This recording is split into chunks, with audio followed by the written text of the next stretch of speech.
Your Excellency, Prime Minister Khan, ladies and gentlemen, it's a great honor to address this high-level event hosted by Pakistan on the occasion of World Environment Day. As the world comes together for the launch of the UN Decade for Ecosystem Restoration, we must realize that we do this not to save the planet per se, but to save ourselves. Our economy is embedded in our society, which in turn is embedded within the biosphere. To live within the planetary boundaries, we must strive towards aligning our economic and social activities with the limits of the biosphere. The World Economic Forum's New Nature Economy reports identified that more than half the world's GDP is moderately or highly dependent on nature and hence exposed to risks of nature loss. We are losing more value than we produce. If we continue our current path, by 2025, an estimated 1.8 billion people will suffer absolute water scarcity, and 2/3 of the world will be living under water shortages. And by 2050, global crop yields are estimated to fall 10%, with some regions suffering up to a 50% reduction. As a result, world food prices are expected to rise by an estimated 30%. Business as usual is no longer an option. We must shift towards a net zero, nature positive, and socially equitable world. The time to act on it is now. The decisions we take today will bind us to a path for the coming years. And hence, adopting an action-oriented approach for the next decade is crucial for the protection, restoration, and sustainable management of our natural capital assets.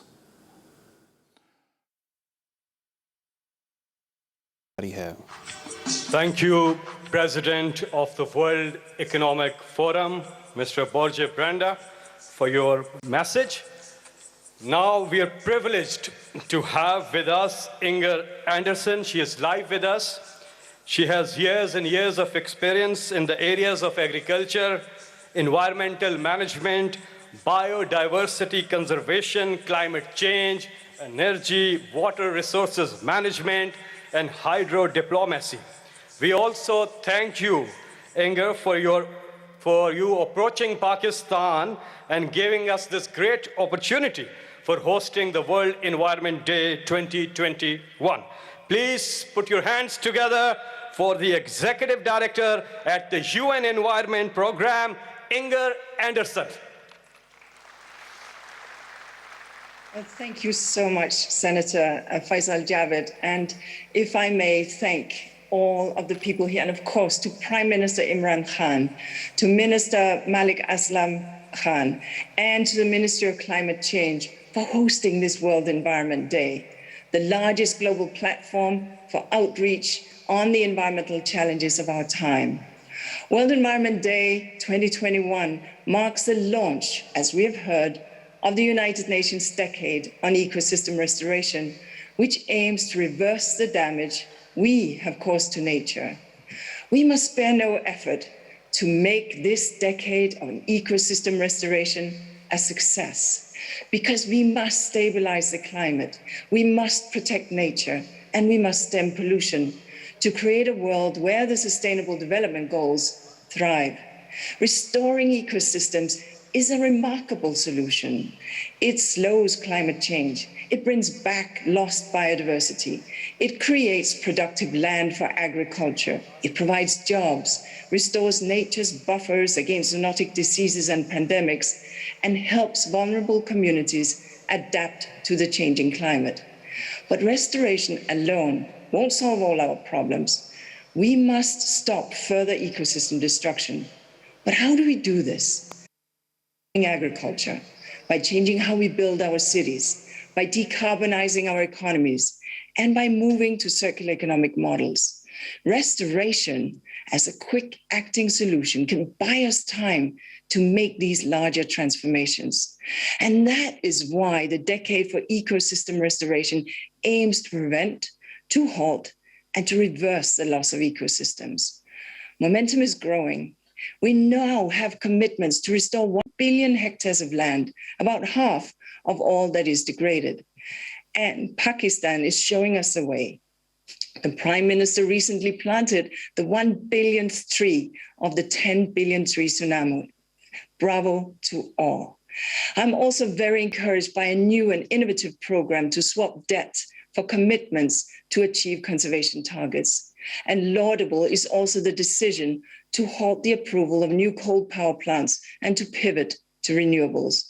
As climate change is a key driver of desertification and ecosystem degradation, such a move is great news for nature. The task now for Pakistan and for all nations is to build on this momentum and deliver on all our commitments. But how do we get there? Well, allow me to put 4 points that should be on our priority list. First, we need to get the finance flowing. To meet the climate, biodiversity, and land degradation targets, financial flows to nature-based solutions must triple by 2030 and increase fourfold by 2050. So governments must allocate funds to restoration in the COVID-19 recovery packages that parliaments across the world are passing right now. Businesses, banks, investors, and insurers must reform their operations and their financial flows to restore the natural world. A key step is to start using the inclusive wealth measure. आपको बराह रास्त ले चलेंगे. It's already undermining the well-being of 3.2 billion people, or 40% of humanity. Luckily, the Earth is resilient, but she needs our help. We still have time to reverse the damage we have done. That is why, on this World Environment Day, we are launching the United Nations Decade on Ecosystem Restoration. This global movement will bring together governments, businesses, civil society, and private citizens in an unprecedented effort to heal the Earth.